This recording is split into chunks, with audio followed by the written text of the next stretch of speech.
Wala na ba kayong maisip na ulam? Tapos busy pa kayo sa buhay? Tamang-tama tong recipe na to guys para sa inyo.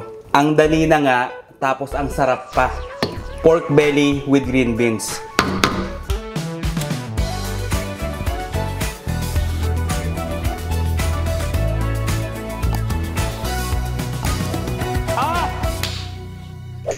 Napakadali lang lutuin ito guys.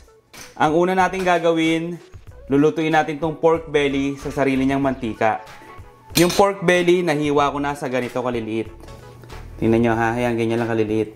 Naka-medium heat yung kawali.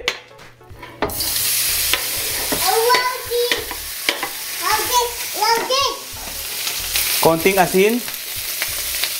Tapos haluin lang natin.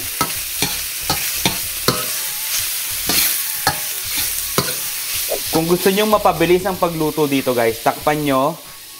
Tapos ilagay nyo sa low heat. Yan. Mga 10 to 15 minutes lang yan.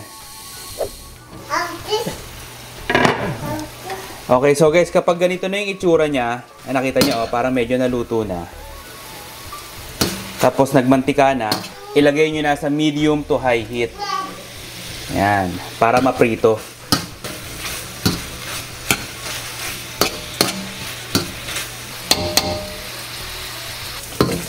Kapag ganito na yung itsura niya guys, yung tostado na, pwede na to. Ha? Patayin nyo na yung kalan. Pero depende pa rin sa inyo kung gaano nyo katosta gusto. Kayo nang bahala, kasi kayo naman ang kakain. Eto, hahanguin ko lang.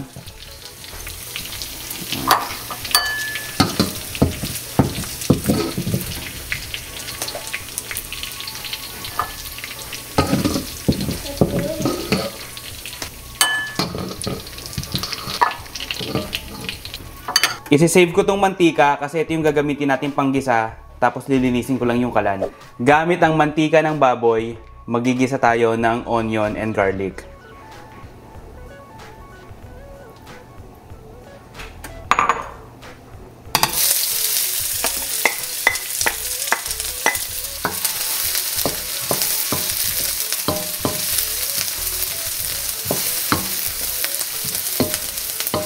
Kapag nagisa nyo na maigi, maglalagay tayo ng tomato.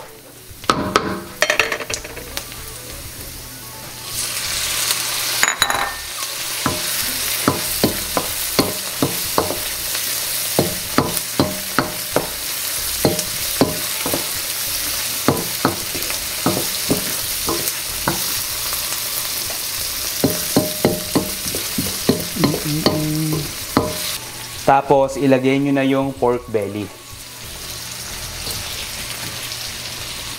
Soy sauce.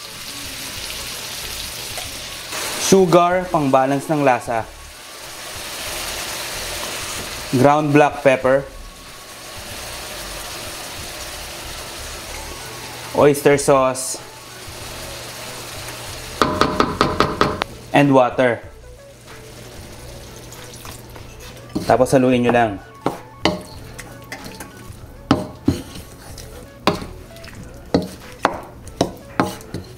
Lagyan natin sa medium heat. Yan.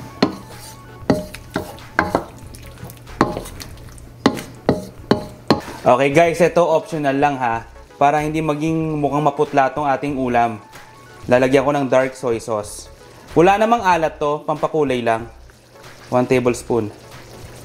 Yung green beans, ilagay na rin natin.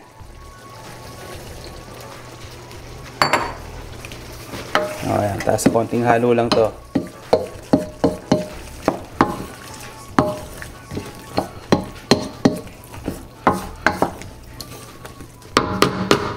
Tatakpan ko lang to ng mga 2 to 3 minutes para maluto yung green beans. After 3 minutes, pwede na to guys. Ayan o. Tingnan nyo naman o. Oh. Napakabango. Tara, kain na tayo.